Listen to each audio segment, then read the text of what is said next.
Huli po magpapatuto, Brother Jerry Parina.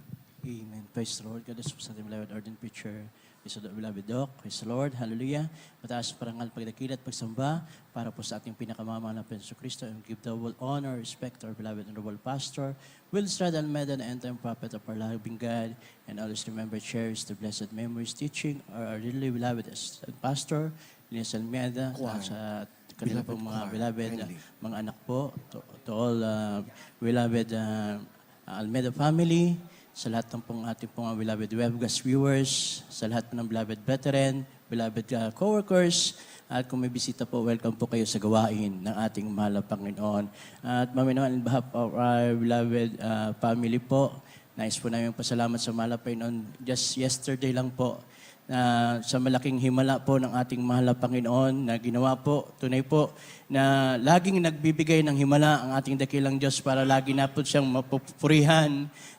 Minamahal, aming beloved Sister Connie Barcelona, ang aking pong biyanan, minamahal, habang kami po ay nagpupuri dito sa pastoral, lumabas po siya, nawala po siya, minamahal.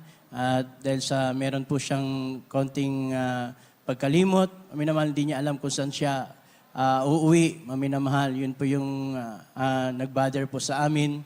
Subalit, totoo po talagang ating mahal na Panginoon, maminamahal. Praise God, nagpa-back up prayer po kami sa beloved children. At maminamahal, hinahanap po namin, tinays po namin kung saan po siya nagpunta. Nagpunta po kami sa barangay. Talagang maminamahal, medyo nahirapan po kami.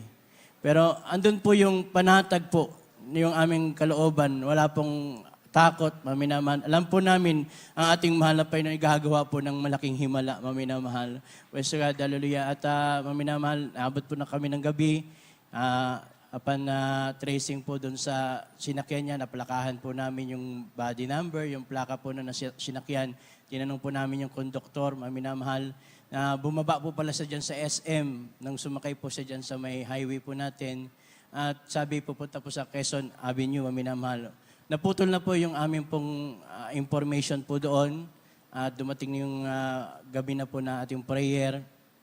So maminamahal, nag-decide po kami na bumalik po sa pastoral para mag-pray po. Just like po na tinuturo po natin beloved and noble pastor, Will Estrada Almeida, napakalaga po ng panalangin po sa ating mahal na Panginoon. Tunay na wala po tayong magagawa, pero ang Diyos may malaking magagawa po sa atin. At pagkatapos ng prayer, pinuntahan po namin yung maaari niyang puntahan sa Trinoma, yung bus na pwede niyang sakyan.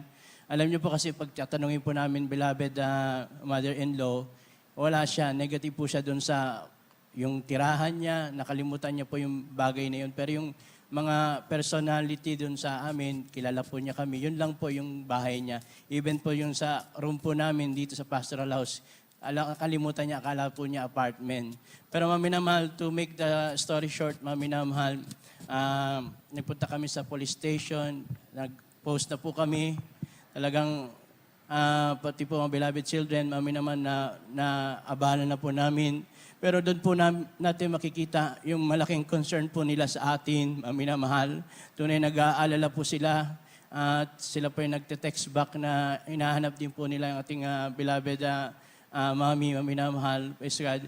Hallelujah. At minamahal, pagkatapos ng prayer po, minamahal, pinalens po sa beloved kuya, minamahal yung picture po na ating beloved mami, minamahal. At rinig ko yung kanyang mabinitawang prayer, maminamahal, just like our beloved pastor, maminamahal, yung pag-pray po na bumalik yung kanya pong memory at proteksyonan po siya ng ating mahal na Panginoon. Hallelujah. At maminamahal, mula alas 12 ng tanghali hanggang alas 2 ng madaling araw, bumabiyahe po ating beloved mami, nakarating po siya sa sukat, sumakay ng LRT, sumakay po, maminamahal ng MRT pabalik, nakarating po sa sample, yan po sa Bulacan, tapos naisakay po sa tricycle.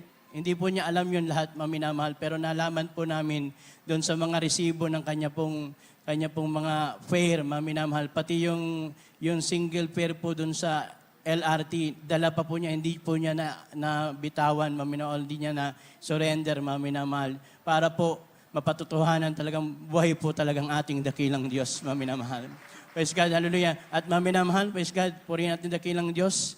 Nung maminamahal na ihatid siya ng tricycle, nabanggit niya siguro po yung word na Santa Maria, Bulacan, hinatid siya ng tricycle. Pero ang himala, maminamahal, meron lang po siyang 100 sa kanya pong bag, maminamahal.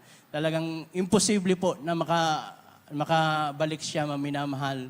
Tapos, maminamahal, alam niyo po, ang nag-save po sa kanya, importante po pala talaga yung lagi tayong may nakalagay na leaflet sa bag po natin. Alam niyo po, yung leaflets po na maminamahal, nahanap po ng gwardiya. Sa gwardiya po siya na endorse, maminamahal. Tinawagan po yung number po doon at direkta na maminamahal pumasok po sa ICO at maminamahal napunta po sa amin. At doon po, pinuntahan namin, maminamahal, nasa munisipyo po siya, nasa harap po siya ng Mercury Drug, maminamahal, praise God, at maminamahal, talagang napakabuti po ng ating mahal na Panginoon. Amen. Hallelujah. At tagpuan po namin siya. Alam niyo po, parang walang nangyari, hindi po niya alam, wala pong lungkot sa kanya. At ang sabi niya po sa amin, tinatanong niya, sinasabi po niya, hindi daw po siya nag-iisa, meron daw po siyang kasama. Alam po natin, iyon po ang anghel po ng ating mahal na Panginoon. Purihin ating mahal na Panginoon. Hallelujah. Kung wala po tayo sa ating mahal na Panginoon, maaaring wala na po ang beloved mami. At minapasalamatan ko rin po ating mahal na Pahapyaw po. Hallelujah, sa blessing po, sa pagbabago po ng aming buhay at pag-save po ng ating mahal na Panginoon sa iyo abang lingkod. Dati po ako nasa kulungan, wala pong pag-asa. May kaso po akong parasite na kitil ko po. Mami, sa isang di sinasadyang pangyayari ang aking lola. Namatay po siya, maminamahal. Pero napakabuti po ng ating dakilang Diyos, maminamahal. Just 3 months po, maminamahal pamamalagi sa jail sapagkat wala nga po kumpiyansa, wala akong maminamahal bail. At nalapitan na po namin lahat. Nagawa na po bilang tao lahat ng paraan. Lumapit sa judge, sa piskal, wala po. Pero maminamahal, may dumating po na manggagawa ng Jesus Miracle Crusade International Ministry. Challenge po kami, buhay ang Diyos dito sa gawain ng Jesus Miracle Crusade. Right. Totoo, ang beloved pastor, totoong man of God. Sumampalatay kami, maminamahal, tinanggap ang ating mahal na Panginoon. Just maminamahal, yung oras na yon, kumilos ang kapangyarihan ng Diyos. Bago po ako nakalaya, 7 pa po ang nakalaya, maminamahal. Pinakita ng Diyos, talagang buhay po siya, maminamahal. Ito na po, maminamahal, mula 1994 hanggang sa mga oras na ito, masaya po, naglilingkod, pinagpala po ng Diyos. Hallelujah.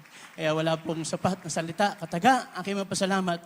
Ang lahat ng papurit, pasalamat, kadakilaan, kalwalatian, ay tanging po sa ating pinakamamahal na Yesu Kristo.